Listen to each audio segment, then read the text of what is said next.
Denny and Rosie Butler were always present, always visible, always engaged in our life together. They were generous, kind, interested, dedicated, active, excited for the growth and accomplishments of our children, as well as the mission and ministry of our congregation.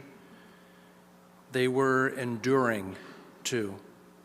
They kept overcoming and continuing on, so it is hard to quite believe that they are gone from this earth. They had remarkable longevity. Denny and Rosie loved each other deeply, consistently, fully, and they loved us. They were the kind of people who enjoyed life and who brought joy to the lives of others. The world was a brighter place for having had them in it. We gather today to remember and celebrate their lives, to bear witness to their faith, and to turn our hearts as well toward the God who created them and who creates each of us in God's image. Together we seek comfort in our loss of these two vibrant and dear people, but we also seek to give expression to our deep gratitude for the blessing of their lives among us.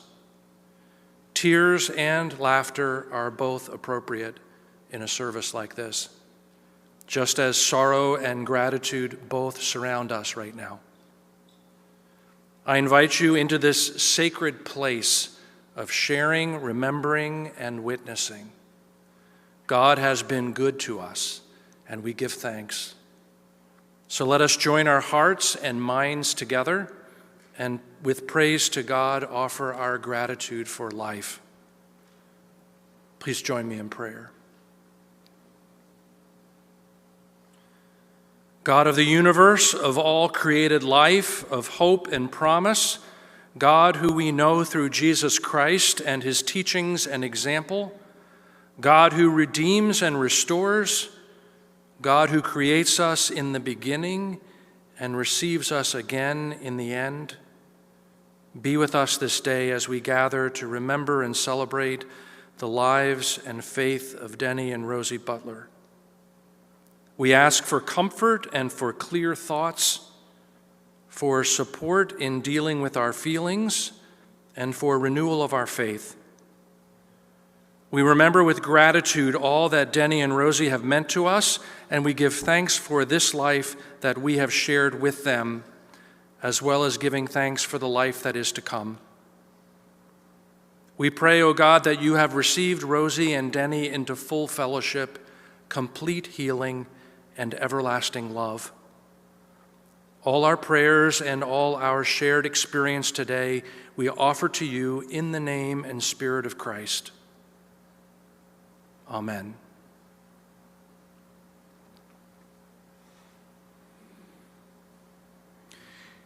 Hear now these familiar words from Psalm 23.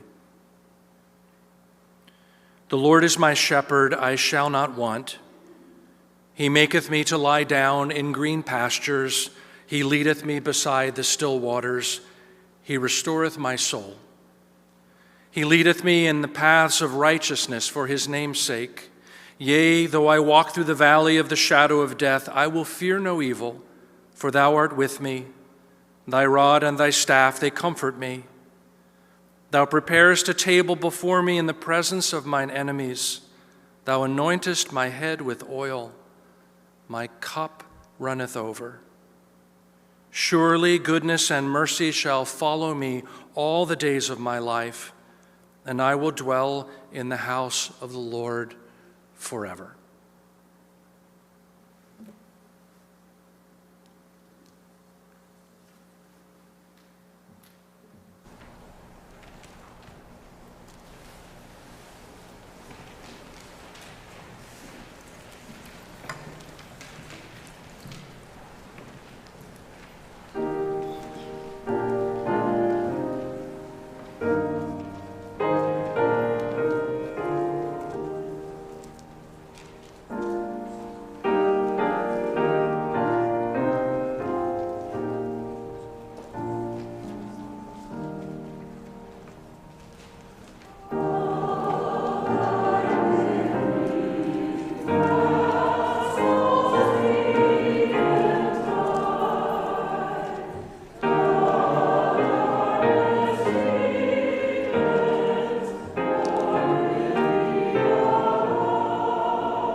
We come now to a time of remembrances by the family. The first section of these family remembrances will be remembrances by Denny and Rosie's grandchildren. And the first of those will actually be great-grandson Miles, who's going to speak words prepared by his father Matthew, who is one of Denny and Rosie's grandsons.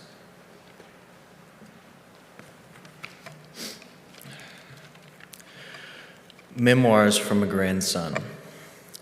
Originally, this was a long letter about things that made me cry when I read it back to myself. After many drafts, I decided I didn't want to do that. I decided the best way to honor my grandparents would be to share a few personal things that I remembered fondly about them, happy and random memories from one of their 2 grandsons. I remember paper bags full of pears from their tree in the fall. I remember the old radio on the kitchen table and when she served little glasses of tomato juice to us in the family room. I remember her delicious dinners at the round dinner table on holidays and some Sunday afternoons when we went to church with them. I remember that we were his little Indians, and he would throw us over his shoulder like a sack of potatoes when he carried us out to the car. I remember them both singing as she played the piano. I remember opening Christmas stockings in their basement on Christmas Eve. I remember hours and hours and hours of watching slideshows of their many European trips.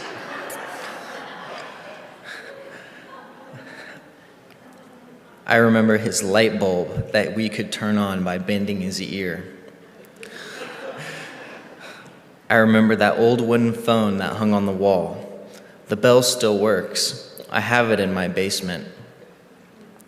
I remember birthday sleepovers at their house. I remember when they would let me sit between them in the front of their car on the horsey ride as we drove to Sign of the Beef Carver to eat. I remember when he would pretend to fall asleep at red lights and we would all yell to wake him up when the light turned green. I remember her putting up with his shenanigans, shaking her head, saying, "Oh, Denny." I remember that he put salt on everything, especially fruit. I thought it was weird. Then I married a girl who put salt on everything. We got married on his birthday. That was a very special day. I remember her catching me ditching church with Jason Wise and lovingly reprimanding me, but also not telling anyone about it. I remember his driving skills, or lack thereof. Even to the very end, he kept driving. I remember just a few short years ago when Grandma Rosie said, "Why don't we let Matt drive? He knows where we're going." To which he replied, "Why would I let him drive?" I remember the last concert they ever came to of mine. What an honor to look out and see that amazing couple cheering me on, always so supportive. I remember that I could never beat him at golf, and he always said it was because I hit from the wrong side of the ball. I remember both of their laughs distinctively. I remember he always said, "Oh me I," like a pirate, and I never knew what it meant. I remember when he got into carving wood. We still have so many pieces around the house. I remember that they both called me Matthew, even more than my own mom. I remember she loved music, and she loved having us play live concerts for them in their basement, which I remembered disliking very much. But I guess it took, because that's the very reason I'm not here today, which makes me sad. But I am here in spirit. I'll make music for them and in their honor today. I remember them both fondly, and I miss them every day. We didn't see them as often in the later years, but when we did, it was always very special to me. I remember that every time I saw him for the last 4 or 5 years he was with us, he'd always say, "This may be the last time I see you." I thought that he may just live forever. I remember when they visited me in college. He walked into my dorm room, jumped up and grabbed the pull-up bar we had mounted above the door and knocked out about 15 pull-ups. I remember all of her colorful Christmas sweaters and her blue Christmas tree. I remember the joy and love they brought into every room they entered. I will forever remember the legacy of an old GI and his sweetheart. He was my hero, and she was his princess. It was beautiful. Their love story is one for the history books. and I am forever honored to have the privilege of carrying on the Butler name.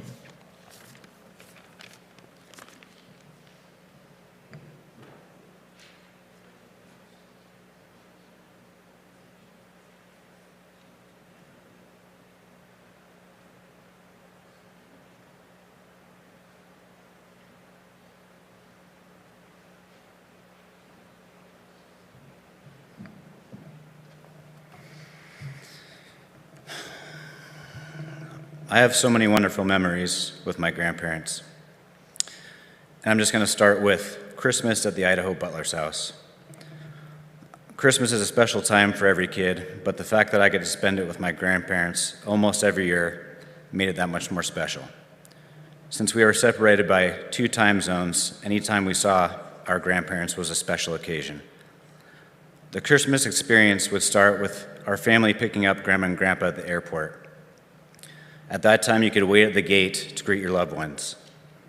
I remember the anticipation of seeing my grandparents and the excitement when they walked off the jetway and we ran to hug them. It was such a great experience because they seemed just as excited as we were. We'd spend the car ride home chatting and possibly stopping at Marie Callender's for lunch. Over Christmas vacation, Grandma would read to me, and I'd fit in a few occasions to play chess with Grandpa. We'd also spend time at the ski mountain where Grandpa would tear up the slopes and Grandma would sit inside by the fire and read her book. We might do some sledding if there was enough snow, and every year Dad, Grandpa, and I would go to the local health club where we'd play racquetball, and Grandpa would get his swim laps in. As all of you know, they didn't seem to matter what age they were always young at heart, so we packed in a lot during Christmas break. In the evenings after dinner, we'd play games, dominoes, hearts, Indian feathers, and on occasion, pit. If you're not familiar with the game pit, it's very loud and lively. It was always my sister Haley's idea because she was the loud one. Pit would inevitably always lead to everyone laughing hysterically, and I remember on numerous occasions, Grandma in particular laughing to the point of tears. In Grandpa's words, it was a ball. At some point, Mom would bring out a plate of assorted treats and cookies that she had spent a ton of time on the previous weeks. We'd all pick our favorites and supplement with a bowl of vanilla ice cream. Obviously, we were all excited about the treats, but I think it was usually Grandma with her sweet tooth that was the most enthusiastic. Christmas Eve, we would go to dinner, and a couple special occasions, Santa actually visited our house when Grandma and Grandpa were there. Christmas Day was an all-day affair, opening presents, eating sweets and appetizers, and playing with our new toys. All of it was so special because my parents worked hard to make it special and because we spent it with my grandparents. On one of these Christmas occasions, when Dad, Grandpa, and I were playing racquetball at the health club, my grandpa went in to lean in for a tough shot and ripped his shorts down the back. Not just a little rip, but all the way down his shorts. Since he was wearing a jockstrap, his backside was pretty exposed. If it had been me, I would have been mortified, but it did not faze Grandpa in the slightest, and we continued to finish the game. On another Christmas occasion, when both my sister and I we had been married, but it was before kids, us grandkids decided to take Grandpa and Grandma on a horse-drawn sleigh ride at a ranch near Sandpoint. My wife, Erin, myself, Haley, her husband, Branton, and Grandpa and Grandma all packed into my truck to head to the sleigh ride. It was a beautiful snowy day. About 10 minutes down the road, when there was a break in the conversation, Grandma broke out in song in the back seat. I think it was Jingle Bells. At first, Branton and I didn't know what to do. Singing isn't my forte, and Branton is an engineer, so I knew it wasn't his. Luckily, my lovely wife sprang into action and joined Grandma and Grandpa in Jingle Bells, which initiated all of us into singing Christmas songs together the rest of the way to the sleigh ride. I also have so many wonderful memories traveling and camping and going to visit Grandma and Grandpa in Florida. In Florida, I have tons of memories of golfing, going to the beach, putt-putt golf, riding bikes around river woods, playing more games in the evenings, Grandpa helping me to attempt to catch lizards, and too many more memories and excursions to list. If I had to boil it down, when I reminisce about time spent with my grandparents, it's hard to describe it in any other way than it was always fun, memorable, and special. They were amazing, inspirational people that had a zest for life that rubbed off on anyone they were around. One last thing I wanted to read is a quote from a plaque that Grandma and Grandpa gave me when I was young. I know the words on the plaque were geared towards inspiring a young man, but I think they really exemplify how my grandparents lived their lives and how they inspired me. The title of the plaque is Success. He's achieved success who has lived well, laughed often, and loved much, who has enjoyed the trust of pure women, respect of intelligent men, and the love of little children, who has filled his niche and accomplished his task, who has left the world better than when he found it, whether an improved poppy, a perfect poem, or a rescued soul, who has never lacked appreciation of earth's beauty or failed to express it, who has always looked for the best in others and given them the best he had, whose life was an inspiration and whose memory a benediction. We'll miss you, Grandpa and Grandma. Thank you.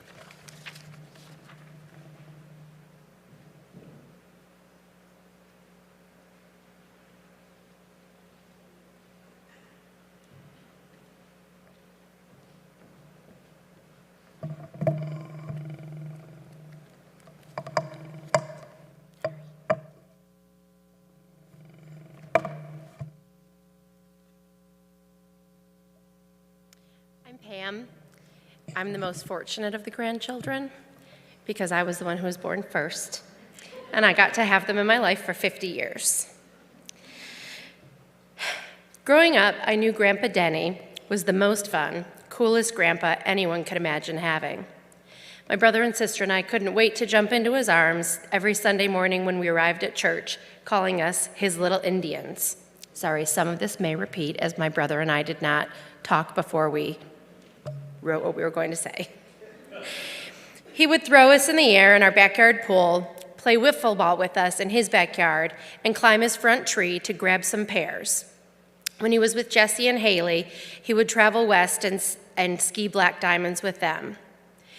In addition to being super, super fun, I also noticed that Grandpa Denny read a lot of books. Not just any books, but really, really long, thick books. They were heavy and like 1,500 pages long. As a kid, I thought, what is my fun, crazy grandpa doing reading these big, huge books? As I grew up, I came to realize that Grandpa Denny was not just the super fun guy who let me sit on the horsey, AKA armrest, on the way to Sign of the Beef Carver after church, which I thought was a really fancy restaurant, and who played sports with us and came to watch me play my sports. I grew to understand that the kind of person he was, the kind of person who read really long, big books, was someone who was a continuous learner, someone who was a thinker, someone who thought a lot about life and how to make a difference in the lives of others. Grandpa Denny was a wonderful husband to Grandma Rosie, supportive dad to Dave and Dan, and a wonderful grandfather to myself, Deb, Matt, Jesse, and Haley. But what impressed me so much about Grandpa as he became an adult was that in addition to him mastering his familial roles, Grandpa Denny had a wonderful servant's heart.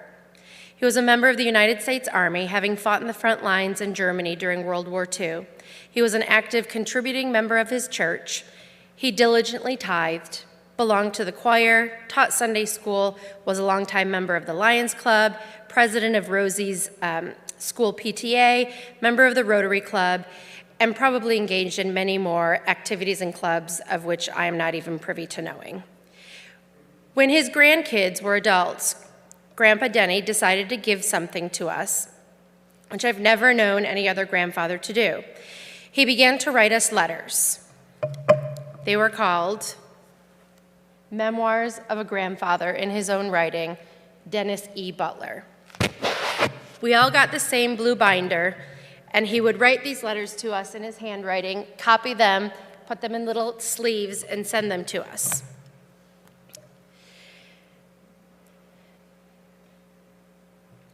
The first letter was all about this idea he had to share his wisdom, all the wisdom he'd gained in his 70 years of life. He wound up being able to write us many, many letters over the course of the past 26 years. I'd like to share a couple of Grandpa's insightful letters with you today. I became very interested in his war days when I became a fourth grade teacher. I knew that firsthand accounts of World War II would not be available forever. So one year at the family reunion, I began to ask Grandpa Denny to bring some of his memoirs with him and share with me. It became a tradition with us. Every year he would bring his photos and more of his items from the war, and he would tell me his stories. He wrote about the war, Thoughts on Army Days, in this book. Every Veterans Day, I would share it with my fourth grade students, and I really wish that my grandpa had been able to be a part of the big celebration at my elementary school each year. Here are Grandpa Denny's written thoughts to his grandchildren titled Thoughts on Army Days. Looking back on some of my memories on life in the infantry during World War II tells me that war solves nothing unless it is accompanied and followed by love and compassion. How can this be? It's hard to imagine, but we will never have a lasting peace without it. For me, Patton's drive on Berlin during the final months of the war meant 30 miles a day of hoofing it, capturing small towns as we went. Heavy artillery would bomb the towns to soften them before we came in. There was little resistance, mainly scenes like crying survivors, kneeling beside their loved ones, lying on the ground in front of their bombed-out homes. All I could do as a 19-year-old soldier was walk by and feel sorry for them. War is hell. I guess this type of suffering must happen if madmen like Hitler are to be stopped. Even more reason that all of us in our own human weakness need to have a life of searching and training for guidance in what I call Christian love, to help us cope with the many ironies of life. We occasionally deal with those who would harm us, so we must protect ourselves against them. But then we must have love and compassion for them as just another child of God in need of help. All of us sure need help, don't we? Sorry. On to Grandma Rosie. I may not speak as long about Grandma Rosie as I did Grandpa Denny, but do not get confused. We all loved Grandma just as much as Grandpa. She was all about putting up with Denny's antics, maybe with an "oh, Denny," or "yes, dearie," now and then. Grandma Rosie made experiences amazing for her family. Never did a birthday or holiday card arrive late, even Valentine's Day and Halloween. The letters would come in the mail covered in Grandma Rosie's beautiful penmanship and some crisp dollar bills inside. One of my favorite Grandma Rosie traditions was our birthday celebrations. Matt, Debbie, and I were so blessed to live nearby for this. We came to expect a birthday weekend each year. We would get picked up on Saturday morning for an early lunch at the restaurant of our choice, and then shopping, wherever we wanted, for a present or two or three, and ending the day at Farrell's for as much ice cream and candy as we could eat. Then the next morning we would wake up to the smell of coffee and toast and music from their era. We would go to Trinity and sit with them that morning, not with Mom and Dad. They would share during joys and concerns what a joy it was to have had us over the weekend for a special birthday celebration. Christmas was also very special. Grandma always told us that they had messaged Santa to come for Christmas Eve in their wonderful basement. The fire would be roaring, stockings hung and filled with beautifully wrapped, by Grandpa Denny. Grandma Rosie bought them, he wrapped. Personal gifts and a tree with even more presents. We would sing and eat, and lo and behold, we would hear jingling, and sure enough, every year Santa would show up to visit us on his busiest night of the year. The joy on Grandma and Grandpa's faces, although sometimes Grandpa wasn't there for that part, is a wonderful memory. Rosie was a kindergarten teacher for so many years. I remember seeing her school from their front yard, always wanting to go visit her school and play on the playground. Each year, just before Matt, Deb, and I were going to kindergarten, Grandma Rosie would take us to her school as a special guest of honor, and we would get to spend the day in her kindergarten classroom. All kids adore their kindergarten teacher, so you can imagine how we felt being the teacher's actual grandkids. Grandma Rosie was a class act. She took me to fancy lunches at Jacobson's, bought me some of my favorite outfits growing up, and shared some of her favorite and wonderful recipes with me.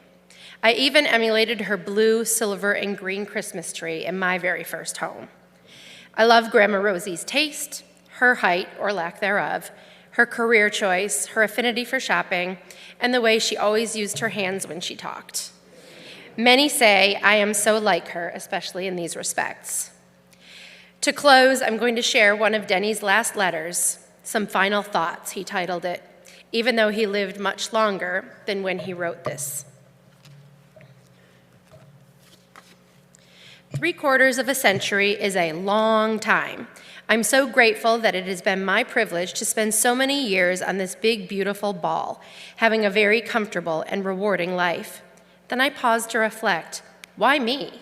I could have been born into a poor family in an oppressed society and would never have enjoyed all the good times and people I've known, but here I am. Thanks, Lord.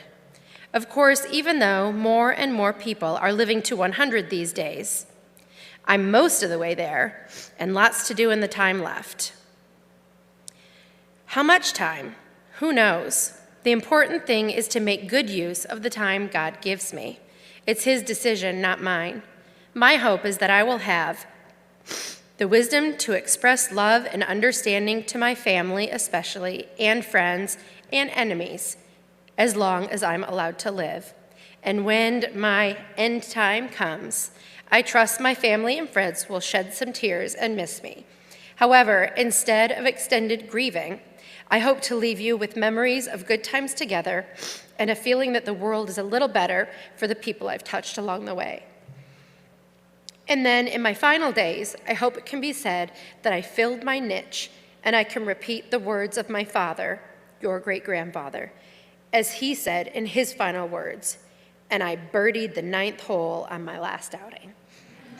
Love, Grandpa Denny.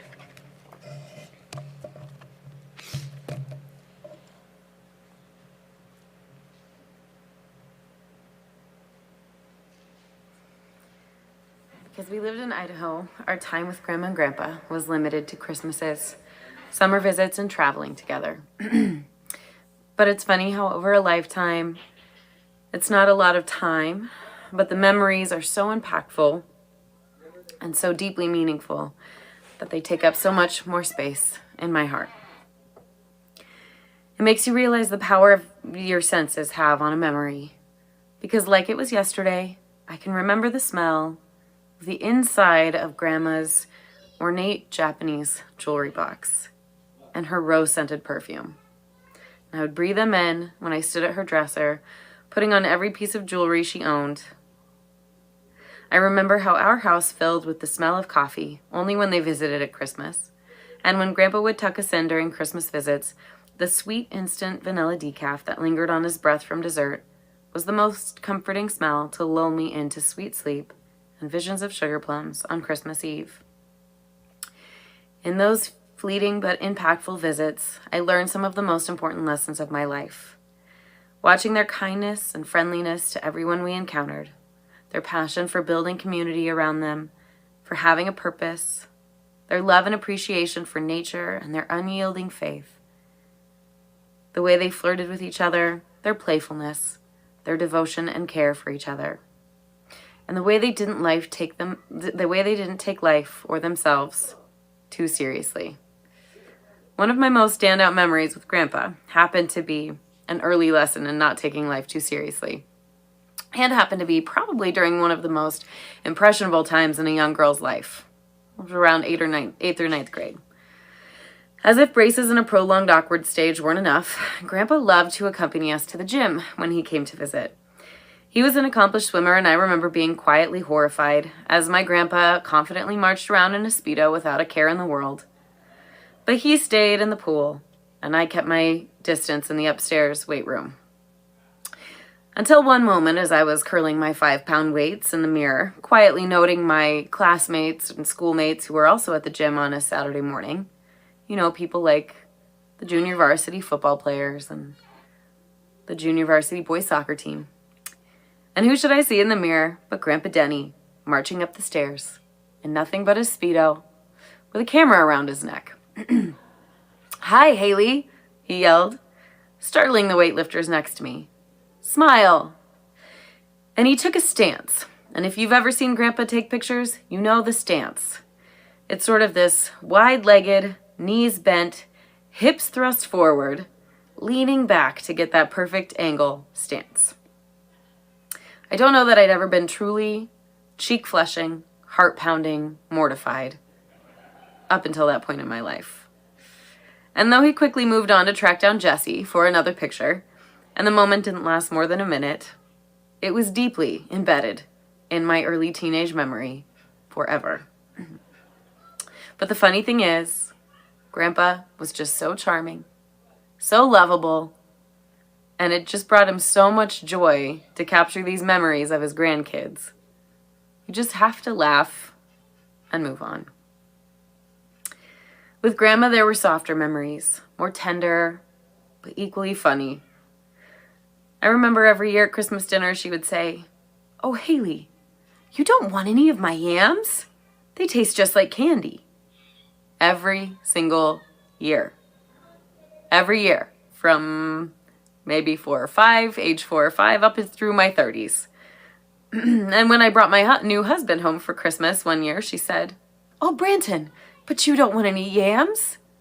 They taste just like candy." I remember the intonations, the expressions in her voice when she would read to me.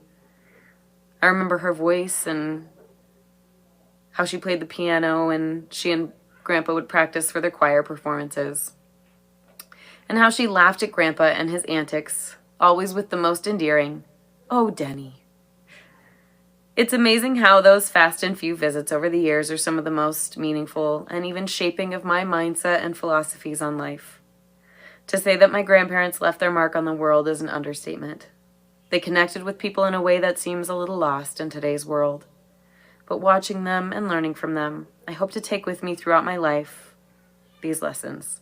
To build a community, to be friendly and treat others with kindness and openness, to laugh at myself, to pursue passion and purpose in life, to love and respect nature and neighbor.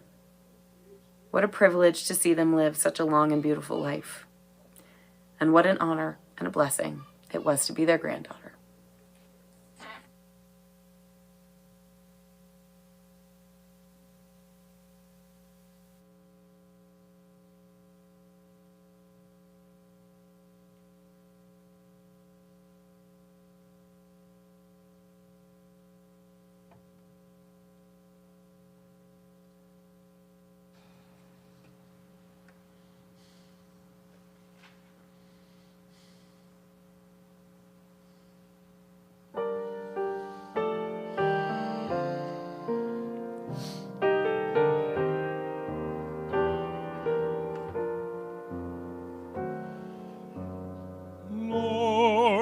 Make me an instrument of thy peace. Where there is hatred, let me sow love.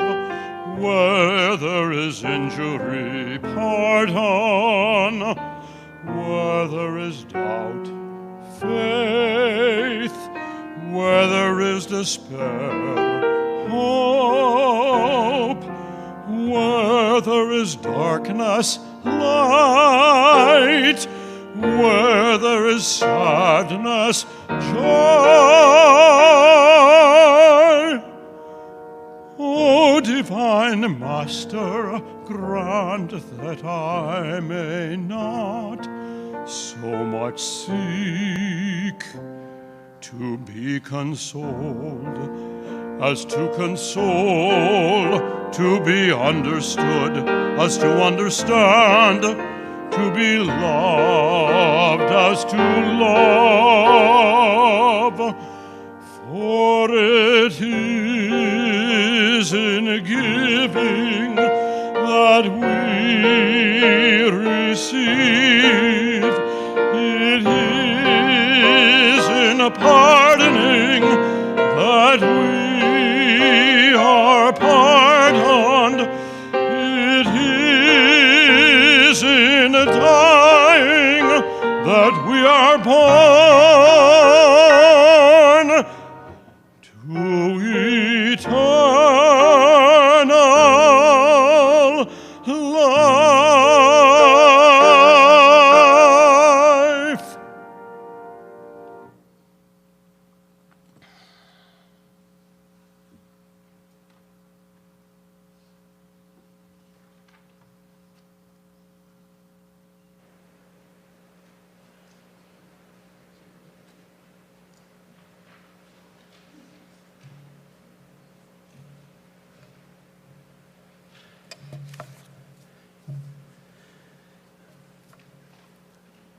the grandchildren and great-grandchildren told such wonderful stories.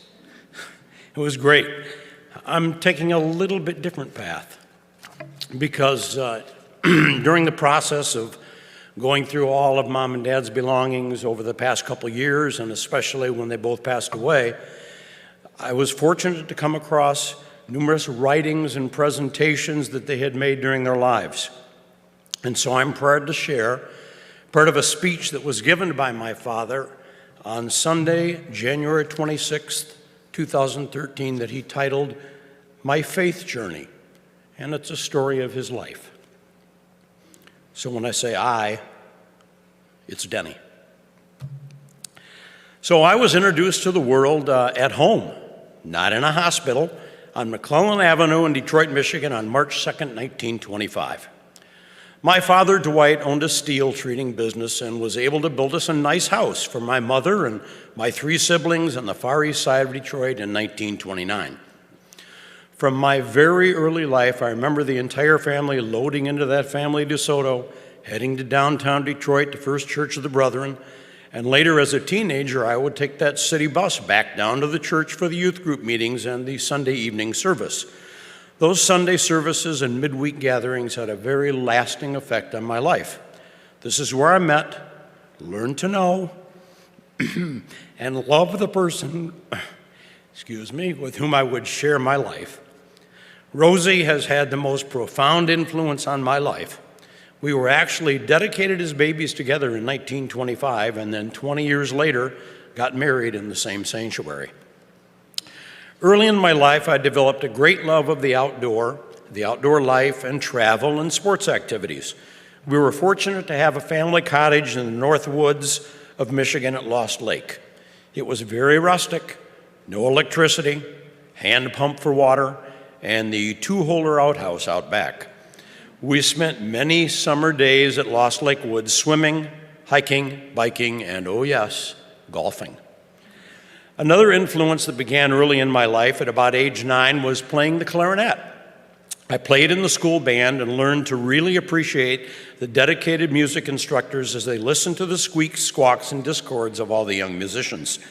Eventually, we learned to play together, and we actually made music. I learned this lesson way back then. Whether you are playing the melody or the harmony, you are an important part that's needed in the orchestra, and eventually the orchestra of life. With this background, we, because Rosie loved to play the piano and sing also, enjoyed good music at any and all time of every day. After high school, we headed to Manchester College, we being Rosie and I. But this journey was soon interrupted. In August of 1943, I followed the path of many of my young friends and joined the battle against the oppression brought about by the Nazi regime. After months of training, I ended up on the front lines of Germany at age 19 in January of 1945. So in the winter of 1945, I was transported through France and Luxembourg to the front in Germany. We witnessed the ravages of war and homes and cities that were destroyed. And I'm going to go off text and tell just a little bit of a memory from another writing that Dad had that was called PFC Butler. And he talked about one of the first nights that the troops were in Germany, and the chaplain for that group of soldiers invited them to come to a barn for a service that evening before they knew they were going to the front the next day. So Dad went in there, and there were probably about 40 soldiers, and he noticed that there was a loft. So he climbed the ladder up in the loft, overlooking the rest of the soldiers and the chaplain down below. And the chaplain spoke to the men about war and what it would be like, and that God was with them. And then the 2 things that he remembers vividly was the reciting of the 23rd Psalm together as a group, and then the Lord's Prayer. And he said that anytime he would say the Lord's Prayer the rest of his life and close his eyes, he could remember being in that loft in Germany before they went to battle. And that has that meaning always throughout his life. Okay, so moving on. Says, well, my lifestyle really changed after the war, and when I returned home in the August of 1945, Rosie and I were married in September of that year and soon headed to Manchester College to complete our college education. However, another interruption came along. Our first son was born in October of 1946. We settled in Detroit, finished our educations at Wayne State University, and after birth of son number 2, they moved to Redford Township in 1953. This would be our home for the next 50 years. I ended up in the life insurance business, and Rosie eventually became a kindergarten teacher for the next 30 years, teaching at Fisher Elementary School across the playground from the house where both Dave and Dan went to elementary school. While living in our home on Crossley, we became charter members at Trinity Church of the Brethren, active in Lions Club, local politics, traveling, many sports activities, including many, many years with the Trinity Tigers. Go Tigers. As I look back over my life, the close relationship with the church had a very positive impact. I've been blessed to have a lifetime of financial security, the opportunity to enjoy God's beauty and nature in northern Michigan as a boy, the love and appreciation of good music, and yes, the lessons of being a witness to and living through the tragedies of war. I am most grateful for the lasting love and care between all of my family members, my parents, my brothers and sister, my loving wife who brought me 2 fine, healthy sons, who each have wonderful wives. Between them have given me 5 grandchildren and now 11 great-grandchildren. And I must add, thanks to my father for instilling me the love of the highway and the travel. Our lives have been enriched by traveling in all 50 of the beautiful states, many in a pop-up camper or a travel trailer, and also traveling throughout Europe and into Asia. Being able to appreciate God's world has enhanced my life's journey. So after 89 years, this was 7 years ago, of varied, wonderful experiences, I considered it another of God's blessing to complete our journey at Timbercrest. This is the ideal place to sit back in your rocker, think and reflect with great joy and thanksgiving upon all of the many blessings in our journey of life. And now, most importantly, we have faith in the ultimate blessing. When our good times on earth come to an end, and we have learned and have faith that there is a great beyond. We don't know just what it'll be, but we are promised a place that exceeds even the exceptional life and the wonderful journey we have had thus far. So fear not. My faith journey tells me there is something even better in the unknown road ahead. Thanks, Dad. Oh, Mama. As children, we don't really know our parents other than Mom and Dad, Mother and Father. I mean, that's what they are to us, and we were blessed to have them as Mom and Dad. But eventually we do begin to realize that they do have a life other than being a parent. Rosie to most of you, was a loving friend to anyone that knew her. She had a positive effect on anyone she met and influenced all of them in a way that they'll never forget. And as you know, she was the educational foundation for hundreds of children and their families as the kindergarten teacher at Fisher Elementary School, which was right across the playground from where we lived, and she worked there for 30 years. My brother and I were fortunate that she was our loving, caring, compassionate mother every day of our lives. When Mom passed away last November 28th, Dan wrote a beautiful obituary for her. Soon after, it was published in the papers. A former student became aware of that, and I would like to read a note from the mother of this former student that was written to me after she found out that Mom had passed away. Rosie was my 2 children's teachers in kindergarten, and Rosemary, though I always called her Mrs. Butler, was the epitome of a wonderful, wonderful teacher. We stayed in touch over the years. She wrote wonderful newsletters every single year, but I knew that some year would come that I wouldn't receive the newsletters anymore.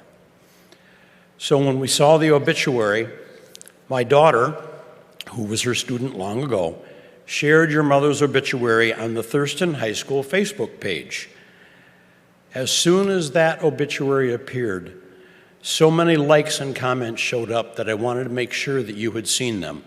And so what I would like to do is share some of the comments from her students, many of them now in their 70s.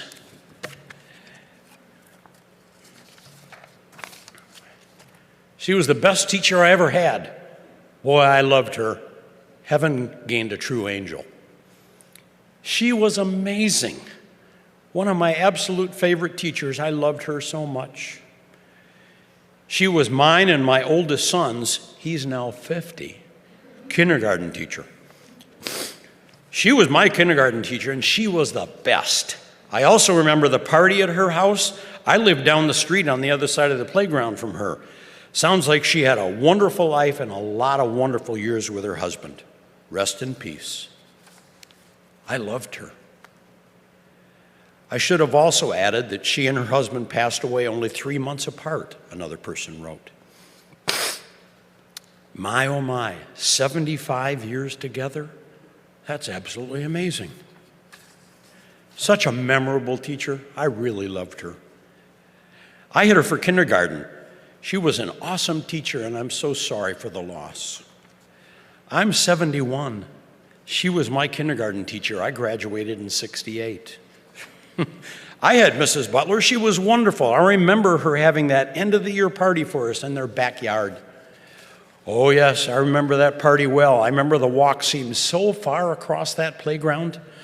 Must have been 1975. I saw her before I graduated, which was just before she retired. She still remembered me. I was floored. I even took a picture of my kindergarten picture. She didn't even need it. She knew me. She was still as wonderful as the day she was my teacher. She will make heaven a better place. I was in her class in 1985. Yeah, that walk did seem forever. Right at the end of the field. Both of my sisters had her too. I think she always had those parties at her house for her classes. I agree. You're making heaven a better place. My number 3 son, Kevin, had Mrs. Butler for kindergarten in 1979. She was great. She taught me and all of my 5 siblings and a few of my nieces and a few of my nephews. My brother was 11 years ahead of me. She influenced thousands of us over that long career. Really amazing. She was a great teacher. I loved her. And I really remember that end-of-the-year party in the backyard. Mrs. Butler was an amazing kindergarten teacher. Her home abutted the Fisher School playground. 50 years later, she still remains one of my most memorable and effective educators. Linda, I was in the morning class, and I recall her having a picnic in the backyard, and she and her husband traveled extensively, must have been to Asia and other places like that, because they had lots of pieces of furniture and art from there. She was so patient and kind with us. That little schoolhouse had an enormous sandbox.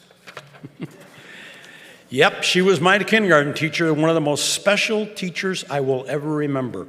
Bless her for all the children's lives she has touched, and may she rest in peace. And this is written by a member of Trinity Church of the Brethren, and it says, one of our favorite church's grandmas.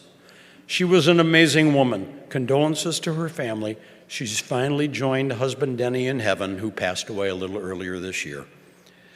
What a life well lived. Hundreds and hundreds of lives she has touched in a simply amazing career. I remember so much about her 40 years later. May she enjoy her time in heaven. And I know the last 3 months for Mom was tough. Dad left on August the 17th. Mom lasted until November the 28th. And the time that we spent together was frustrating for her because Denny was gone. The two of them were inseparable. They loved each other so much, and we all love them too. Amen.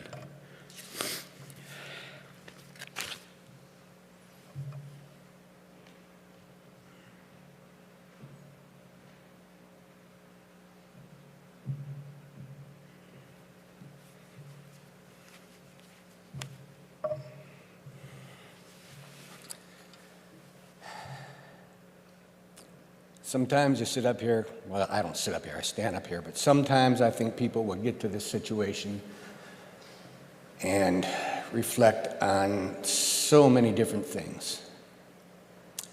And it's understandable. This is a truly momentous occasion in my life and my family's life, immediate family, extended family, and all the family that Mom and Dad knew, which numbers in probably the thousands of lives that they impacted. And I'm more aware of that all the time as I sort through my memories. And I've been doing that for the past 6 months, and at times it's been a struggle. My wonderful wife can attest to that. And I'm just trying to sort through these memories. It's challenging. But I've got a plan here, so I'm going to share these thoughts with you. Like I said, it's been what I would call an emotional roller coaster. But I think the ride is coming to an end now, and we can start to put some closure to these kind of things. I would echo some thoughts that Kurt mentioned and Dave mentioned, and that my overriding thought with regards to their passing is a degree of sadness. There's emptiness, but I'm putting it all in perspective. They're both 96 years old, been married 75 years. That's one heck of a record. And so I got to put that in perspective. And I have. And for me, it's all about gratitude at this moment. I am so grateful for what they were able to do for so many of us. For the joy that they brought to me and to all those that were touched by Denny and Rosie. Considering Mom, let's talk about Mom for a second. She had one great saying when I look back. Well, she had a lot of great sayings, but this one for some reason stuck out in my mind. Betty bought some butter, but she said this butter's bitter. If I put it in my batter, it'll make my batter bitter, but a bit of better butter will make my batter better. So she bought a bit of butter better than the bit of butter. And so it was that Betty bought a bit of better butter.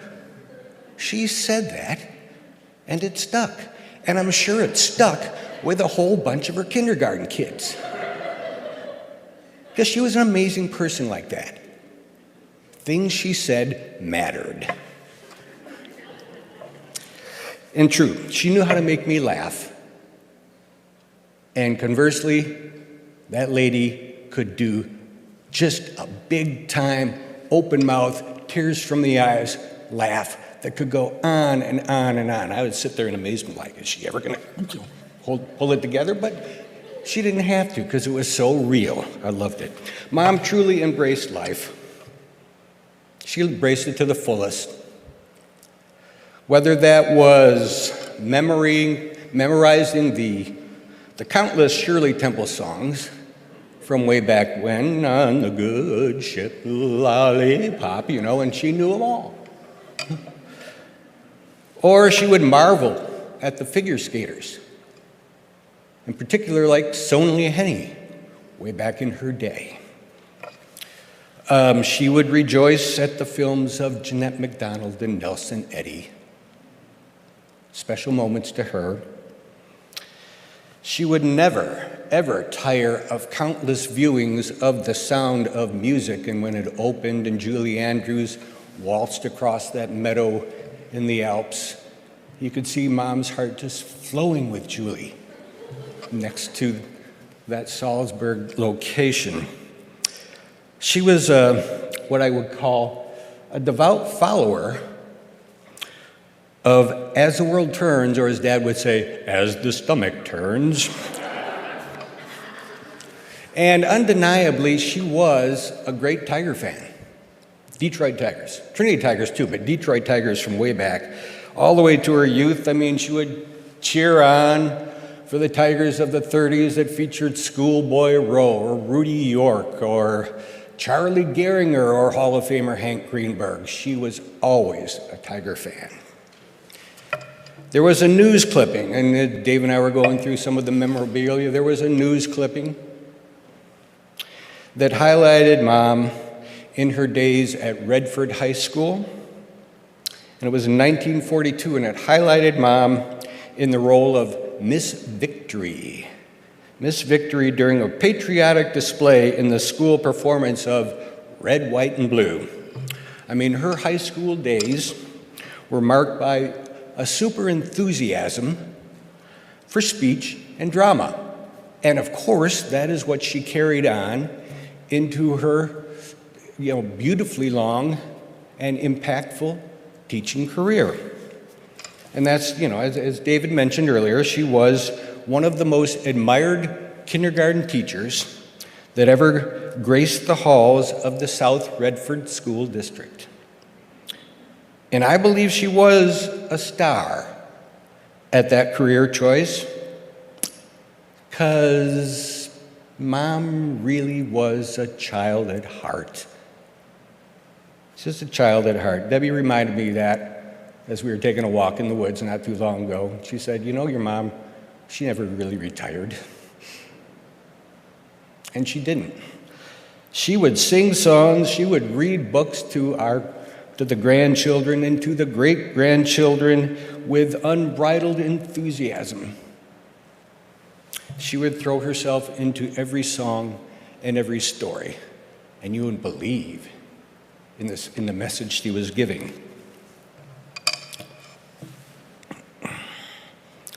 When I think back to my childhood days with Dad,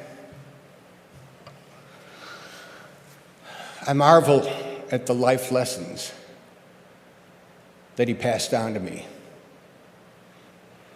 On one occasion, Dad came home from his workplace and with mutual benefit in downtown Detroit, and he came home when I was home, and he just presented me with a wood carving that he purchased from a lady that was handicapped to a certain extent.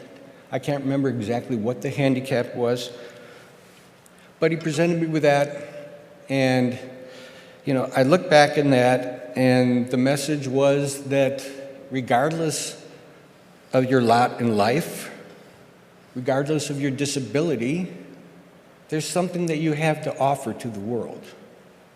And don't sell yourself short, because you can be a very giving and productive person. Another lesson that Dad imparted to me, on one occasion he'd given me a chore to do. This was not too long after we'd had our basement refinished at 9547 Crosley, and the chore was, okay, Dan, you need to do some scrubbing on the new tile floors down the basement. Okay, so he went to work. But being a rather, shall we say, obstinate and rebellious sort of youth, I managed to procrastinate, and I goofed around all day, and I really didn't get much done at all. And then he got home and he observed my utter lack of initiative. So he proceeded to make me watch him complete the entire task without saying a word to me.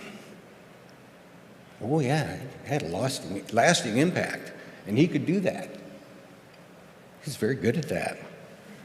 Another life lesson, he played golf. He played golf very well. I played not so well. And as the situation was, unbeknownst to me, Dad dropped a $10 bill on the green. And as usual, he was first on the green. So when I finally arrived on the green, I saw the 10, I picked it up, I was quite elated, I stuffed it in my pocket. Yahoo! Well, later on, we ate lunch in the clubhouse. And he made the point, we had a little discussion then, and in that discussion he said, sharing the good fortune is an important thing that one should do as they move through life. Well, he passed that message on to me very clearly at that point in time, and it stuck. A different kind of lesson that Dad gave me was one when he regularly laid on me on the ping pong table Frankly, I never took to that lesson very well. Now, all that being said, one of the great joys that I shared with my father was our mutual love of downhill skiing. And I've had a lot of experience, and Dad's experience through it always was evident when he made his visits out to us at Christmas time in North Idaho. And he would join me, and join Debbie and our children, and we'd hop in the car and we'd go up that hill. And he would relish those moments, and there were so many of them, where we'd just sit on the chairlift ride and have talks. And then we'd get off on top of the mountain, we'd feel the wind, and we'd look around at that amazing scenery. And he was so much enjoyed those moments, that rapture he felt of being out in God's beautiful kingdom. And it is amazing that this man continued only once or twice a year to put on those skis, and yet he would link turn after turn after turn after turn and go down that hill, plant those edges in, until at one point when he turned 85 and he took a bit of a tumble. And I pulled up behind him.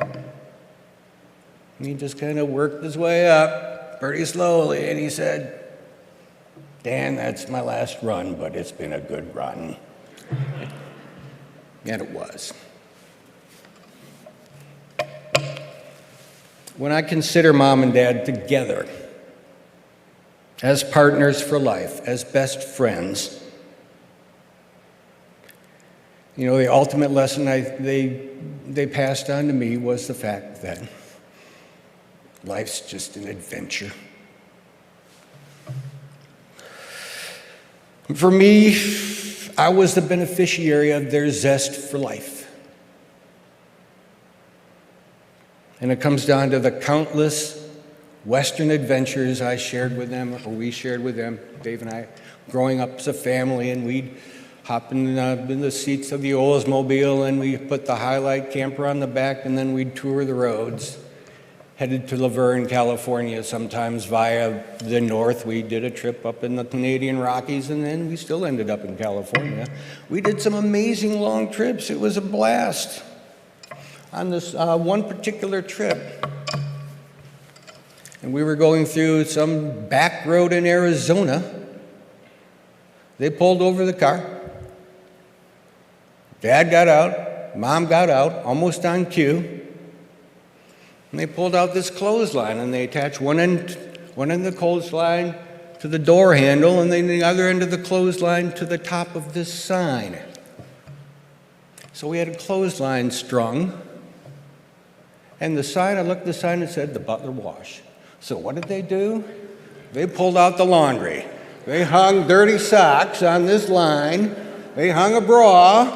They hung underwear. And then, of course, Dad proceeded to pull out the movie camera so he could take that panorama picture of the Butler Wash hanging there right by the Butler Wash. And he would do that kind of stuff, and she went right along with it. I don't recall if she said, "Oh, Denny," I don't know. But that was a typical kind of thing that showed me their spontaneity, because they would just do things out of the blue, and okay, here's another one for the books.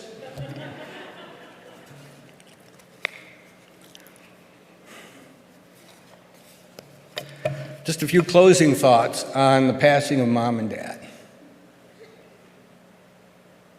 And like Dave mentioned, and we're all aware, Mom struggled mightily, really for the last couple of years, but after Dad's passing in August, it got extremely challenging. Whether it's trying to have phone conversations with her or just her lack of awareness as to what was going on, it was a struggle. Very difficult for her to come to grips with her new reality. She would often ask, where is my soldier boy?" as she time traveled. She was doing a lot of that. When she was asked by one of the many wonderful Timbercrest aides, nurses, she was asked, well, how are the meals? How's the room suiting you? Does it feel like home? Mom would look at her and she'd smile. And she said, well, it's all very nice, but Denny is home.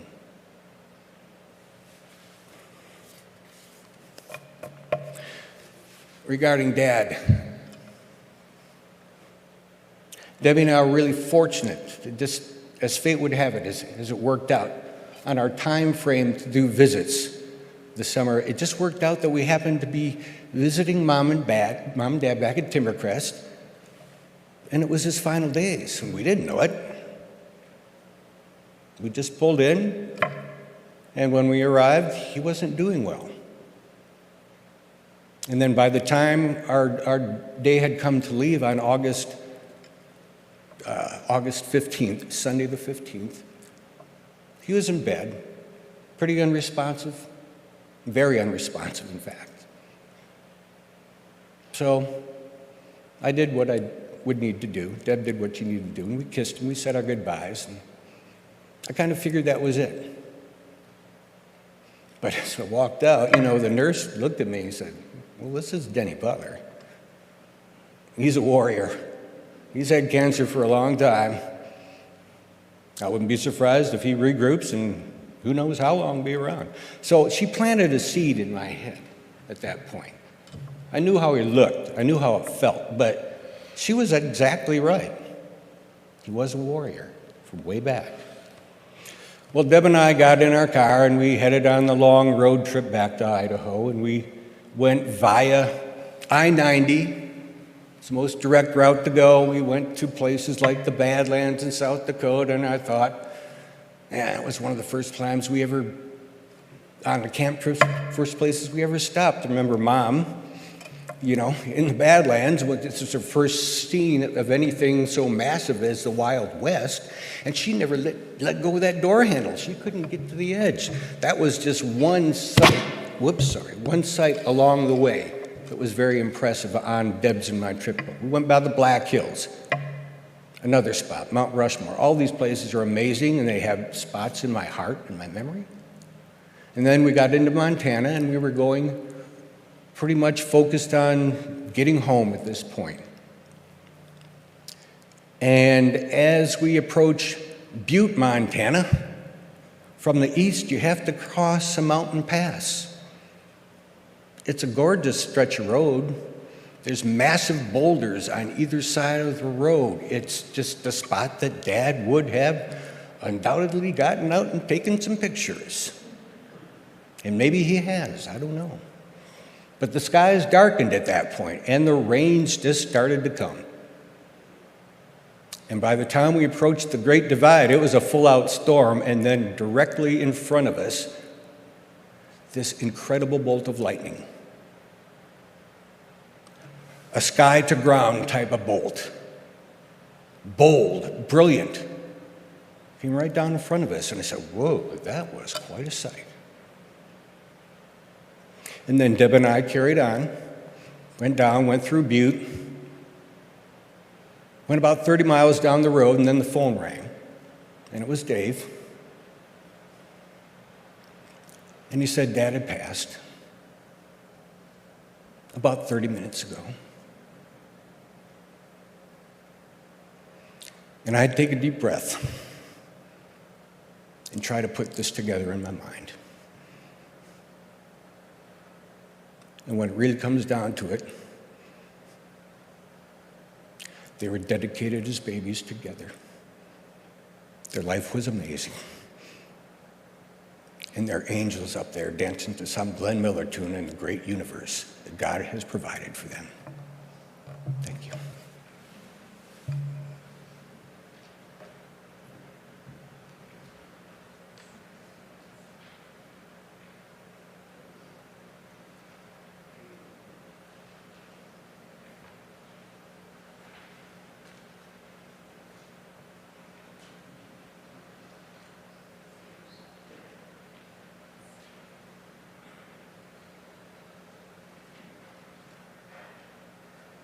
say one thing before we begin. This song was sung by a choir that we sang in Novi when we lived in Novi, Michigan. And when we sang this song, I thought, and I told Joyce, I said, this is a beautiful song. I think we should save this for Mom and Dad's memorial service. So we did. Here we go.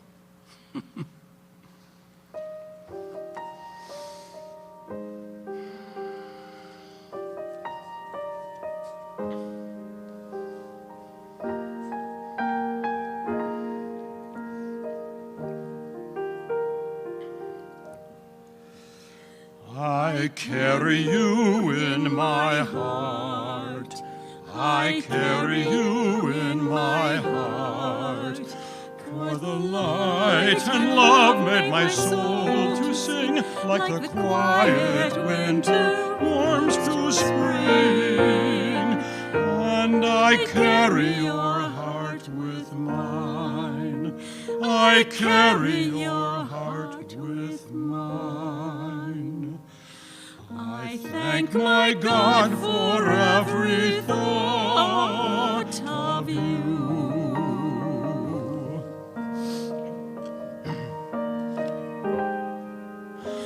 I carry you in my heart. I carry you in my heart.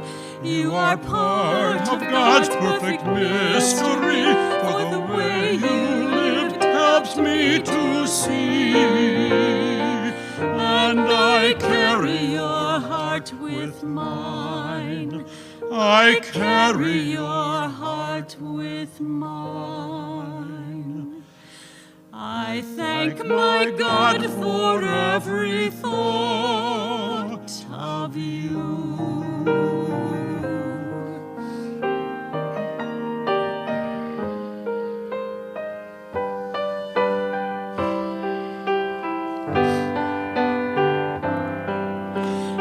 This is the root of the root, and this is the bud of the bud, and the sky of the sky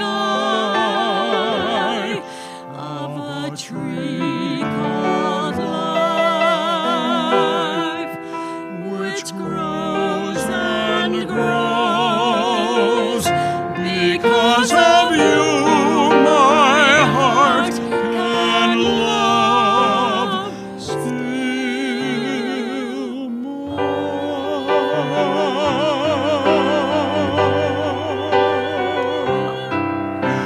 I carry you in my heart.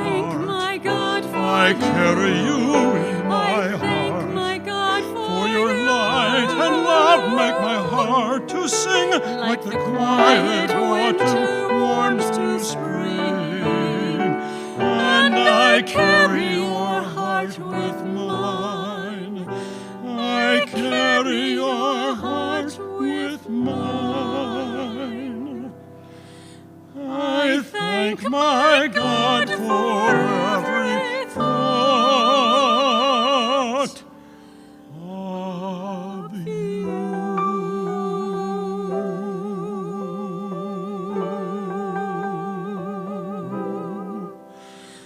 And because of you, my heart can love still more, still more.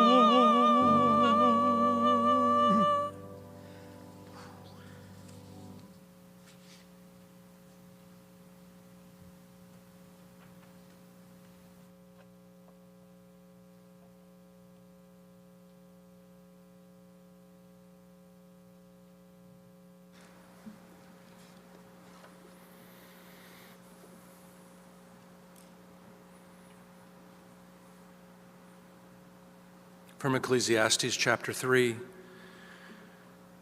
For everything there is a season and a time for every matter under heaven, a time to be born and a time to die, a time to plant and a time to pluck up what is planted, a time to kill and a time to heal, a time to break down and a time to build up, a time to weep and a time to laugh, a time to mourn and a time to dance. And from John's Gospel, chapter 14, do not let your hearts be troubled. Believe in God, believe also in me. In my Father's house there are many dwelling places. If it were not so, would I have told you that I go to prepare a place for you? And if I go and prepare a place for you, I will come again and take you to myself, so that where I am, there you may be also. And you know the way to the place where I am going. Thomas said to him, Lord, we do not know where you are going. How can we know the way? Jesus said to him, I am the way and the truth and the life. No one comes to the Father except through me. If you know me, you will know my Father also. From now on you do know him and have seen him. Philip said to him, Lord, show us the Father, and we will be satisfied. Jesus said to him, have I been with you all this time, Philip, and you still do not know me? Whoever has seen me has seen the Father. How can you say, show us the Father? Do you not believe that I am in the Father and the Father is in me? The words that I say to you, I do not speak on my own, but the Father who dwells in me does his works. Believe me that I am in the Father and the Father is in me. But if you do not, then believe me because of the works themselves.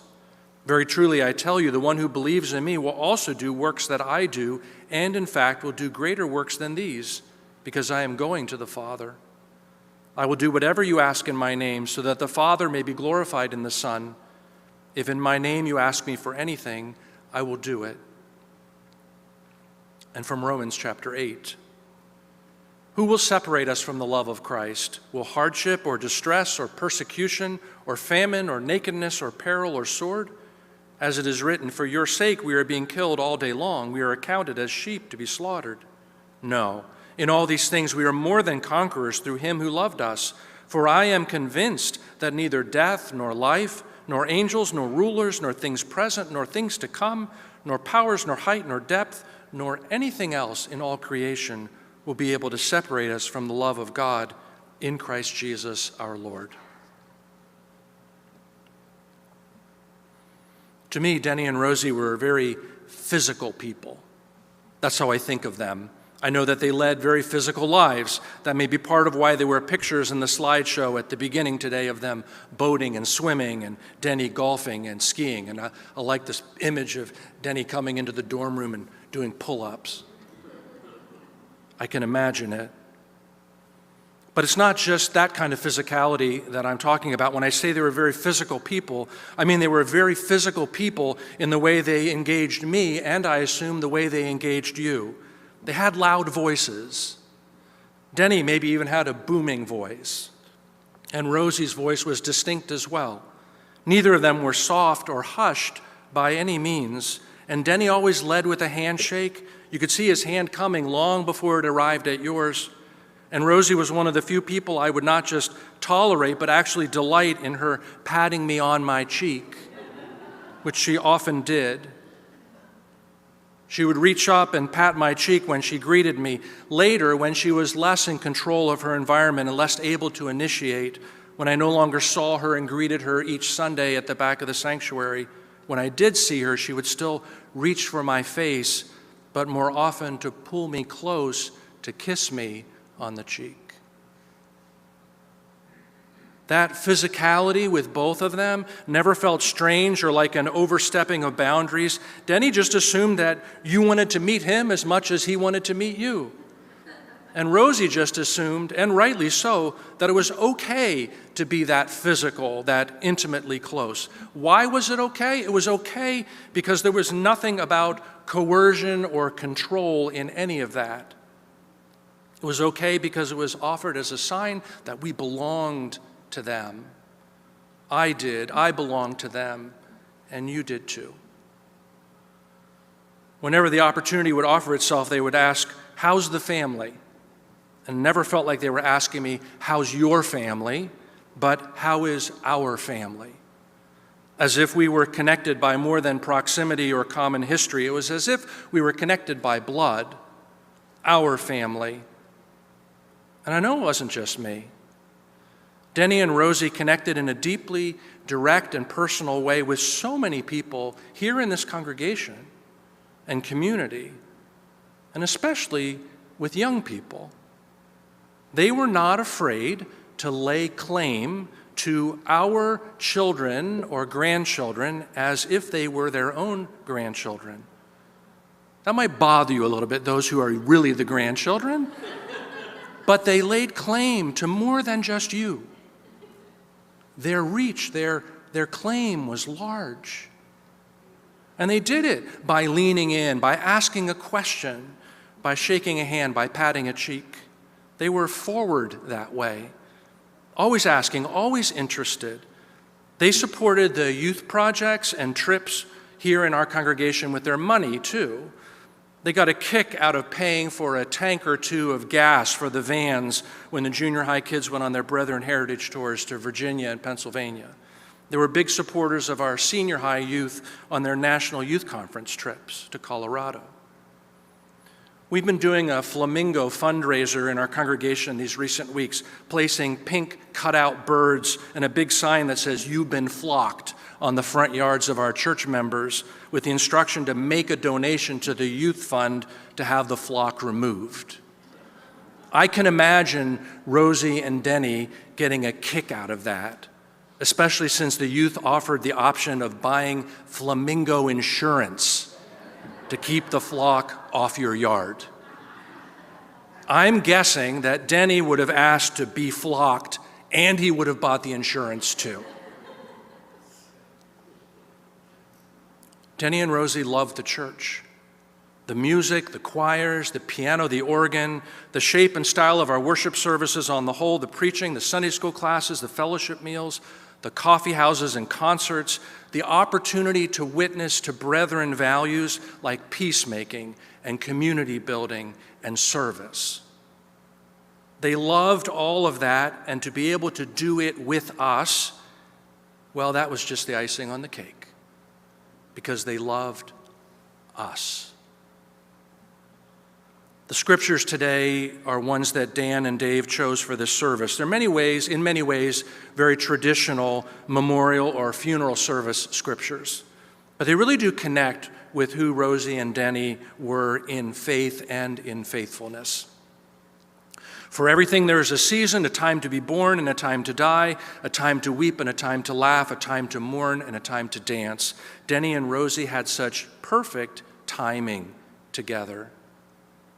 Born in time with each other, dedicated, raised in the church, in time with each other, married for longer than most anyone else I know, and still in time with each other, even to death.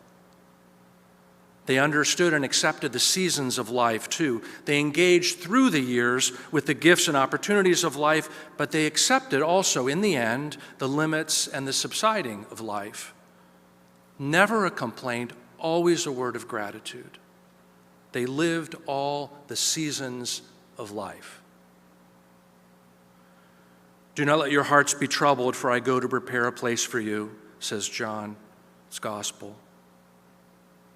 Denny and Rosie both had a strong faith that they were in the right place with each other, with us, with their call to discipleship, but they also trusted that God had a place for them in this life, yes, and in eternity as well. They were believers, not so much in the doctrinal sense of declaring right belief, but in the brethren sense of trusting in Jesus' promises of mercy and grace, trusting in the presence and accompaniment of Jesus' Spirit through all of life, and trusting in the calling of Jesus to live and act in his example from beginning to end. Both Dave and Dan mentioned Rosie being unsettled in those last months of her life after Denny had died. I don't think I had ever seen either of them unsettled before that. And I think, as you do, a lot of her struggle in that very last chapter of life was caused by her inability to process and understand what had happened. But before that, forever, through all of their lives, they were steady, settled with each other and with this life, untroubled, believing, trusting. For I am convinced that neither death nor life nor anything else in all creation will be able to separate us from the love of God in Christ Jesus our Lord. I feel like in some ways Denny and Rosie are still here with us. Maybe it's because I can hear their voices, because they were such a presence in my life and in the life of the church. The echo of their lives, and indeed the echo of their love, is still strong. Will anything separate us from that? Or from the love we share in Christ Jesus? No, of course not. God's love is longer lasting and more powerful, deeper and more present than anything else in all creation. That is true without a doubt. Their love, our love, God's love endures. What a great privilege it is to know and love and be loved by people like Rosie and Denny Butler, to share in their life-affirming energy, to be cared for through their affirmation and their interest in our lives, and to be drawn into their open arms time after time. I pray for the Butler family comfort and confirmation, love and healing. When you are together from now on, I pray you hear their voices, exuberant and enthusiastic, generous, kind, oriented toward peace and service. I pray that you hear their voices and that those values echo in your hearts and in your lives as well. We are blessed, are we not?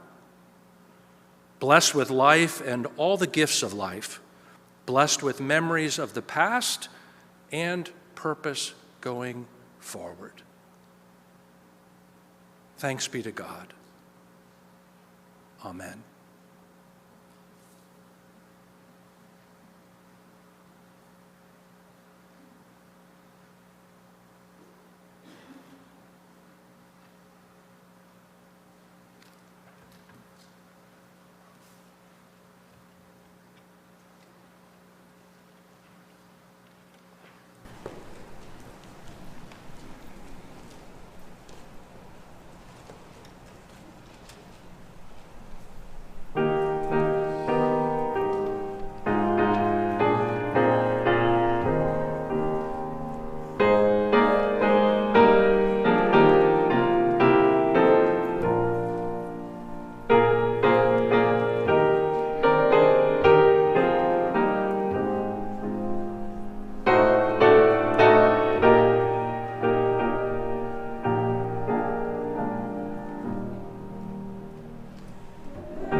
bless you and keep you. The Lord make his face to shine upon you and be gracious to you. The Lord lift up his countenance upon you and give you peace. Amen. Please be seated.